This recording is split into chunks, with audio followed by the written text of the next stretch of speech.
Hello, friends. Thank you for tuning in to this week's episode of Pastor Says. We got a good one for you. Today we'll be coming from the book of 2 Kings, chapter 7. And we'll be coming from the topic of by this time tomorrow. So if you want to find out what we're talking about, tune in. Hello, believers. Thank you for tuning in. Today's topic of the message is called By This Time Tomorrow. Now, I have to warn you, give you a disclosure. This message is not for people who don't believe. This message is for those of you that dare to believe God for the impossible.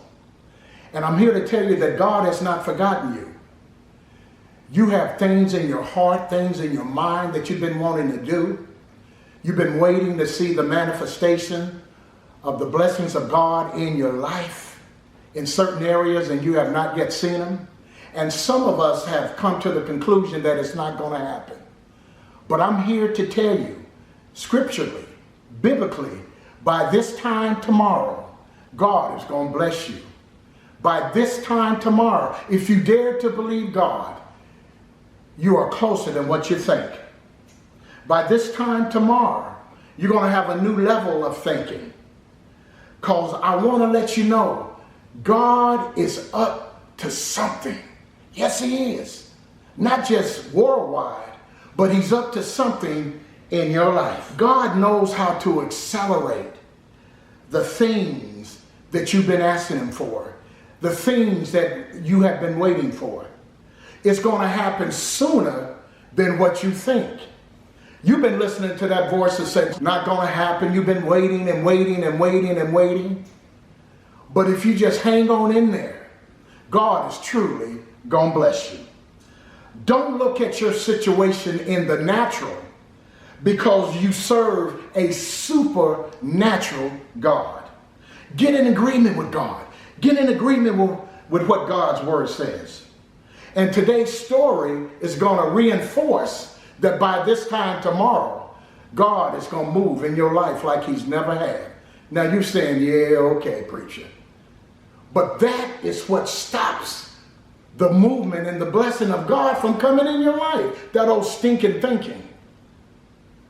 But if you just dare to believe God for the impossible, you're going to see Zion rise in your life. Then Elijah said, "Hear the word of the Lord.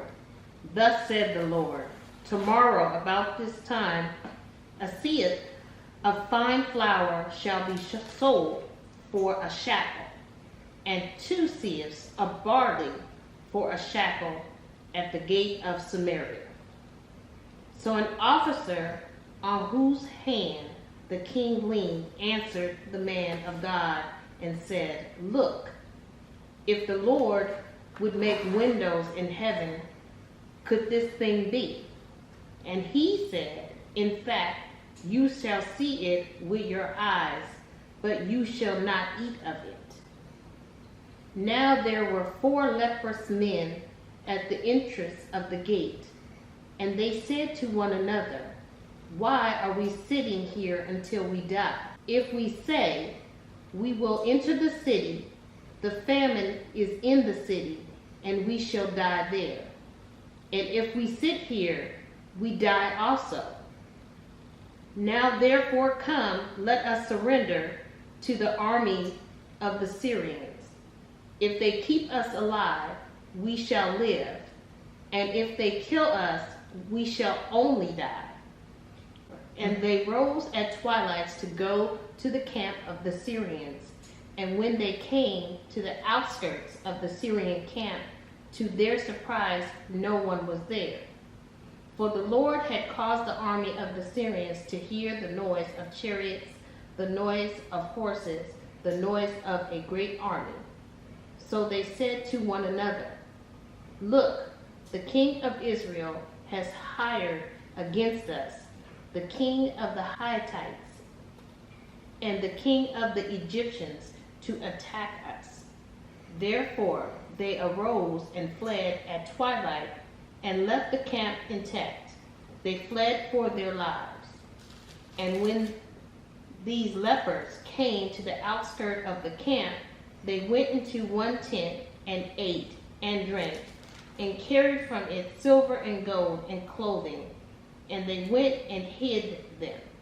Then they came back and entered another tent, and carried some from there also, and went and hid it. Amen. Well, let me give you a little backstory before we dive into our main text in chapter 7. In chapter 6, it talks about how the Syrian army surrounded the city of Samaria. Now, Samaria was where God's people lived. It was a walled city, and it was a hilly city.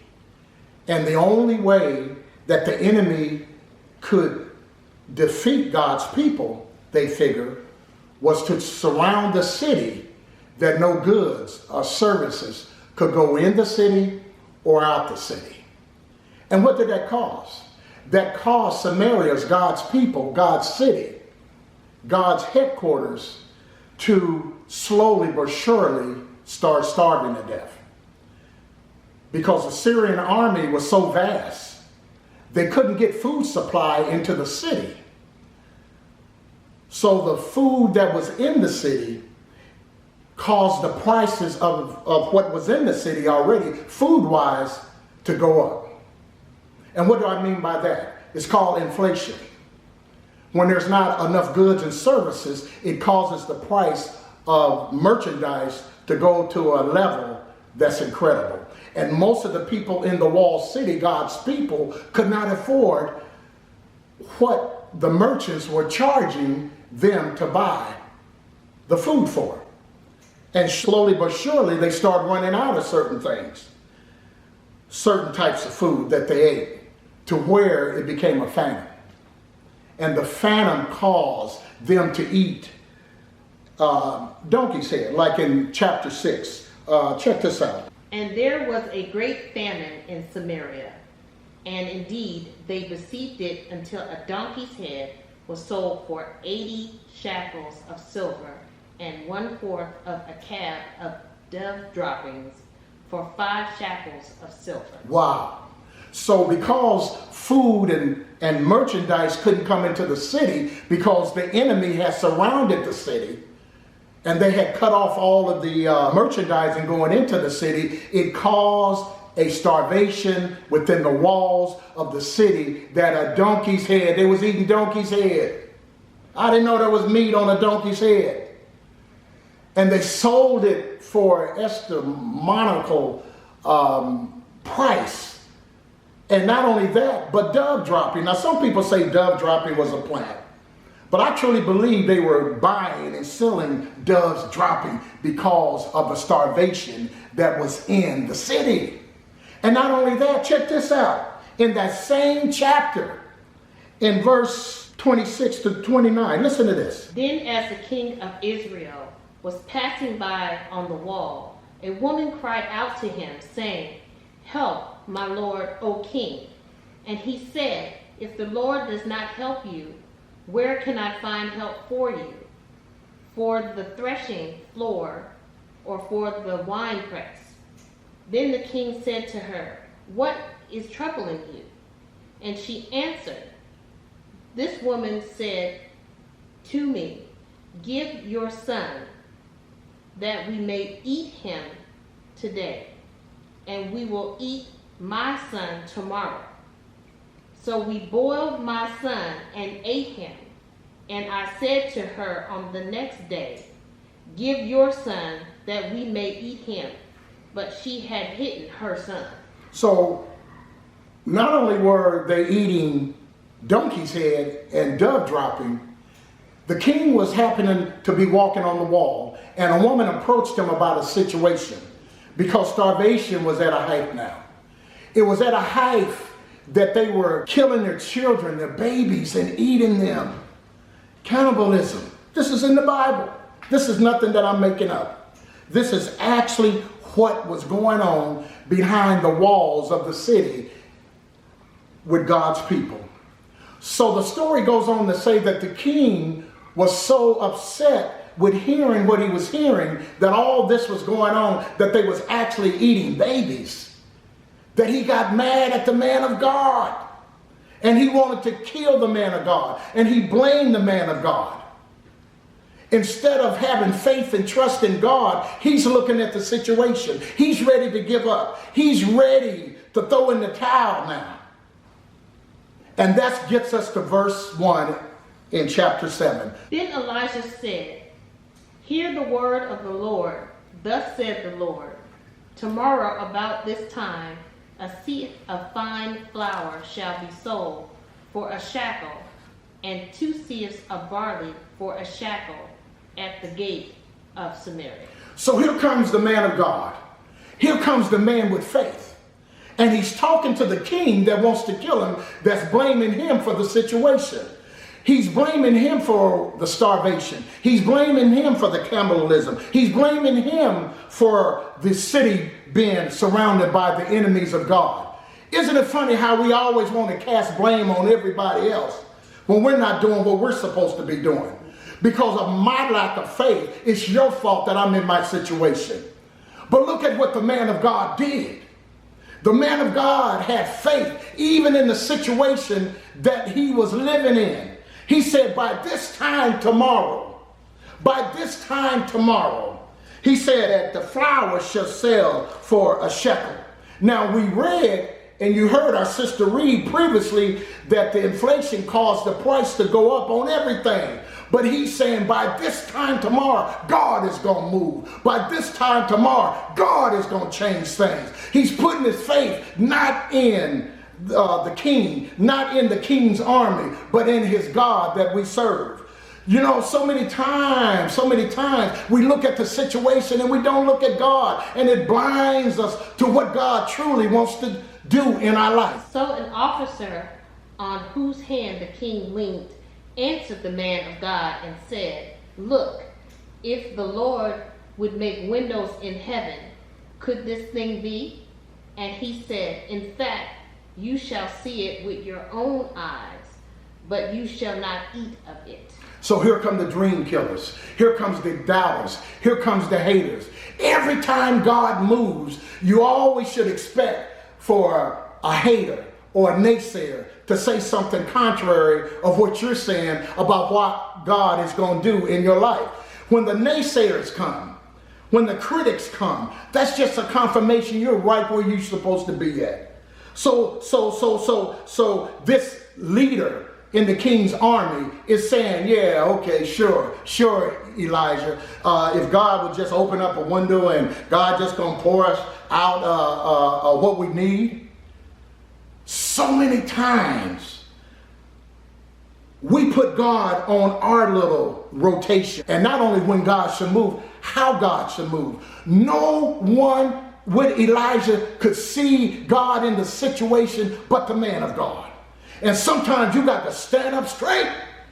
You got to stand up straight and your head up high and know that no matter what my situation is, I believe God is going to rescue me. I believe by this time tomorrow, God is going to change some things in my life. I don't know how he's going to do it. It's not for me to know. It's just for me to trust him, to know that he's going to do it. Can you do it, saints of God?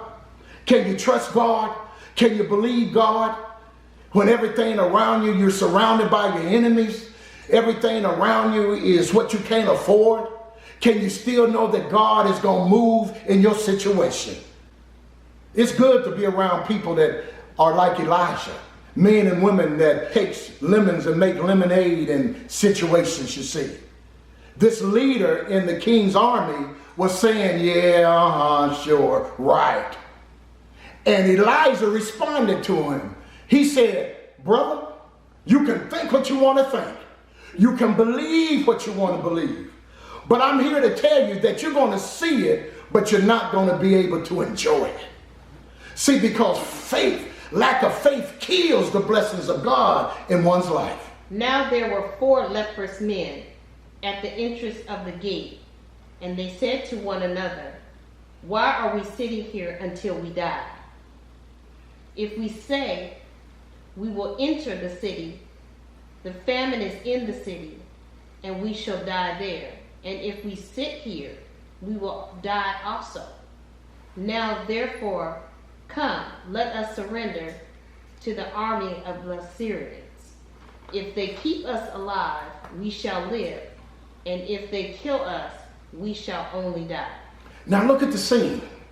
You have the Syrian army that has surrounded the fortified city where God's people are in Samaria.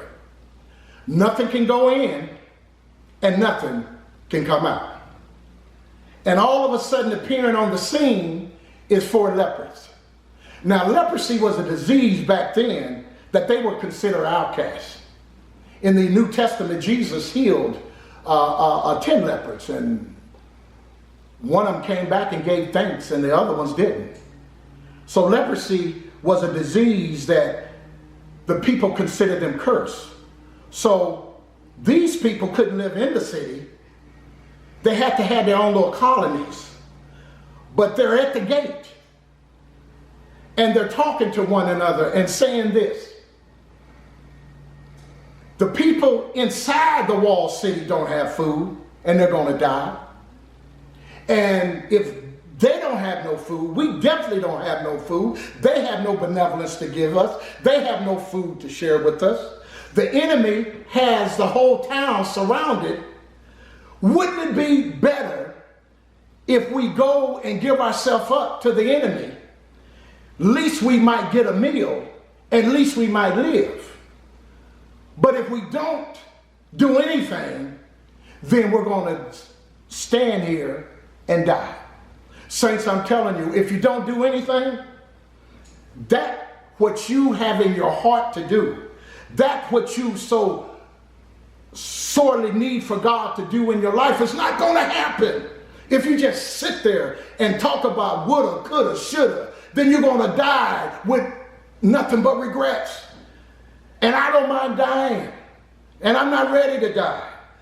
But the one thing that I fear, that when it's my last day and the death angel comes to get my spirit and my soul, I don't want to be on a bed of regrets. Only if I could have. Only if I would have. So these 4 lepers had nothing to lose. What do you have to lose by believing God? You're already in a starvation situation. You already haven't seen the beauty of God coming into your life with the blessings that he has for you fully. So they made up in their mind, we can't go in the city. We can't just stay here and die. Why don't we go into the enemy's camp? Ooh. Sometimes you got to go into the enemy's camp and you got to take back what God has given you. You got to say every place that the sole of my feet tread upon is mine. So many times we as Christians say, well, if they don't mess with me, I'm not going to mess with them. So many times we're afraid to tell people how God has blessed us. Christians, people that go to church every Sunday, people that love God, but they keep their mouth closed. But these 4 lepers, they say we already had outcasts. What do I have to lose? Saints of God, people of God, what do you have to lose? Go into the enemy's camp. Let's see what happened. And they rose at twilight to go to the camp of the Syrians. And when they came to the outskirts of the Syrian camp, to their surprise, no one was there. So at twilight, they're on one accord. We're going on in. And as they were approaching where the camp of the Syrians were, the enemies of God's people, there was no sentries. There was no police. There was no army. There was no National Guard. There was no FBI. And they said, And it got their fancy and it got them thinking, but it didn't stop them. They kept going. For the Lord had caused the army of the Syrians to hear the noise of chariots and the noise of horses and the noise of a great army. So they said to one another, look, the king of Israel has hired against us the king of the Hittites and the king of the Egyptians to attack us. Therefore they arose and fled at twilight. They left the camp intact, their tents, their horses, and their donkeys, and they fled for their lives. Wow. At twilight, the 4 lepers had their mind made up. So you got to make your mind up that I'm going to live for God or I'm not going to live for God. You cannot straddle the fence. And as they were approaching the enemy's camp to take back what belonged to them, they didn't see no guards or no sentries. The enemy at twilight, as the lepers were coming into the camp, approaching the camp from a distance, they heard a sound. And the sound they heard was like a mighty army coming against them. See, what the lepers didn't know, every time they made a step, God magnified their steps so that their enemies thought that another army had partnership with God's people's army and that they were coming in mass force immediately to destroy them. So what did the enemies do? They fled. They fled. Every step that each 4 lepers made sounded like a thunderous army was coming against them. And they got scared and fear came upon them. And as they proceeded, they meaning the 4 lepers proceeded, when they got to the camp, they saw that there was no one there. By this time tomorrow was what Elijah, the man of God, said. He said, by this time tomorrow, a barrel of flour is going to go for a sheet. A barrel of barley is going to go for a penny. Where they was experienced inflation to where everything was at an astronomical height. And when these lepers came to the outskirt of the camp, they went into one tent and ate and drank and carried from it silver and gold and clothing and went and hid them. Then they came back and entered another tent and carried some from there also and went and hid it. So every tent of the enemy that they went in, they recovered the spoils. They ate, they had new garments on, and not only that, they had a little cash because God had amplified the sound of the footsteps of the lepers so much that the Syrian army ran and even left the money, man. So what did the 4 lepers do? They rich now. So they went and collected the gold. They went and collected the silver, and they hid it for themselves for another time and space. But look what they did also in verse 9. Then they said to one another, we are not doing right. This day is a day of good news, and we remain silent. If we wait until morning light, some punishment will come upon us. Now therefore come, let us go and tell the king's household. So look at the kind of heart they had. Here they are in the midst of all these blessings: food, clothes, animals, silver, gold. And they thought about it. They said, it would not be right for us not to share it with the people behind the walled city that is starving. So many times we as Christians hold back the richness of Christ in our lives from our family members, from our church members, from our whoever members. We are so afraid of evangelism to tell somebody about the richness of God in our lives. We want to hold it to ourselves when Jesus told us to go to all the world and share the gospel.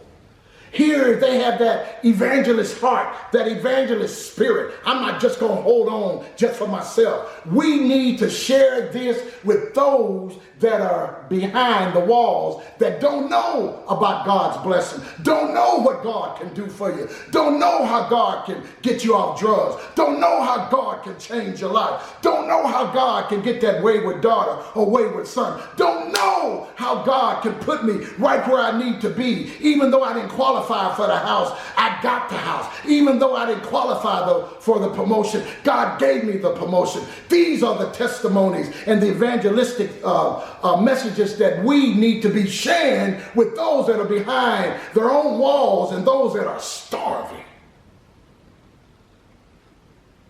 So they went to the gate of the king's house, and they went and told the gatekeeper at the king's house that the enemy had left.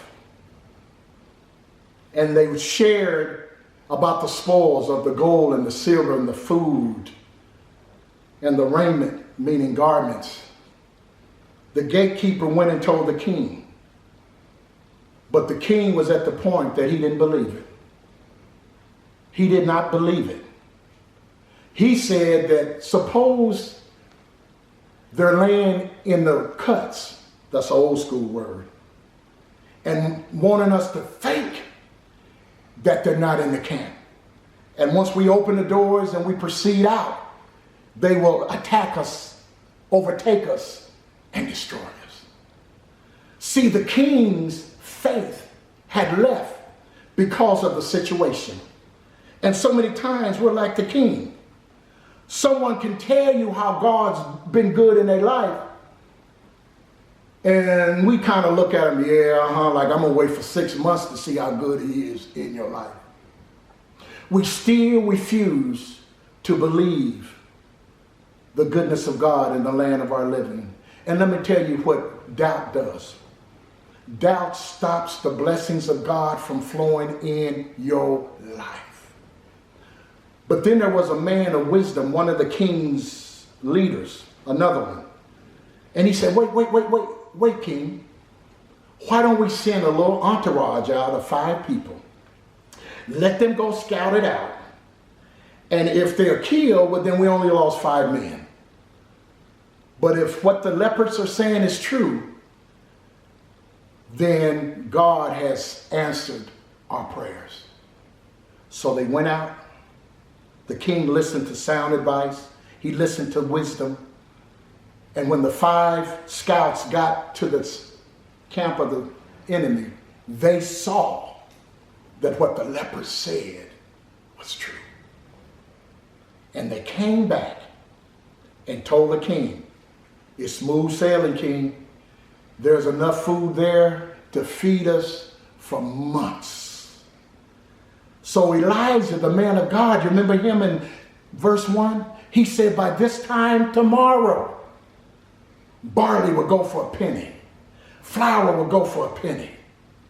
And when the people heard that the Syrian army had fled, they did sort of like, put this in your mind, those of you that saw the Capitol being rushed on January 6th, well, guess what happened? The people were already starving. The people were already eating donkey's head and dove's dung and eating their children.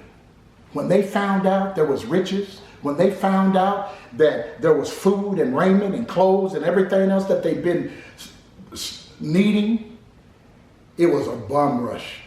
They all went running. So the king assigned the same leader who told Elijah, yeah, Elijah, sure. Yeah, God's just going to open up the window and just pour us out what we need.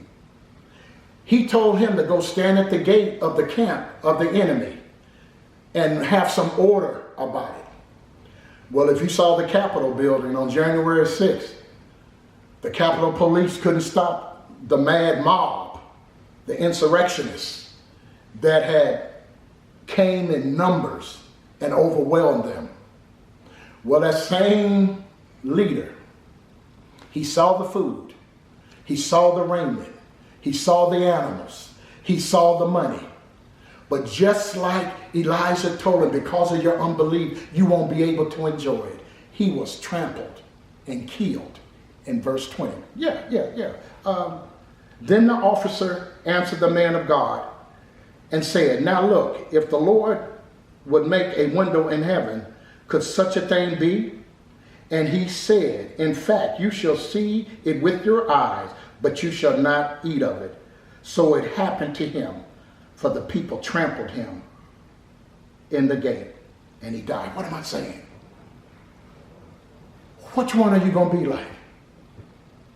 The one that doubted God and died without seeing the blessings? Because when you doubt him, like I said before, it kills God's blessing. It prevents it from flowing. It's not God stopping it. It's the us's that stop it.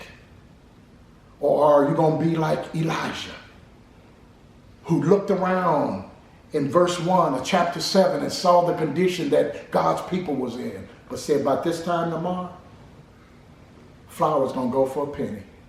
By this time tomorrow, barley is going to go for a penny. By this time tomorrow, you're going to have all the meat that you want to eat. By this time tomorrow, riches and raiments and garments is going to be at your disposal. Can you believe God that by this time tomorrow, that everything that you've been waiting on God to do, that's in line with his purpose, is going to happen? And if you can, I'm here to tell you, Pastor says, by this time tomorrow, you're going to see God's hand move in your life. Be blessed. Thank you, saints, for tuning in to this episode of Pastor Says. Do me a favor, please. Subscribe and like our Facebook page, and also look out for our new launching of Pastor's Pick Me Up on our Facebook page, okay? All right, be blessed.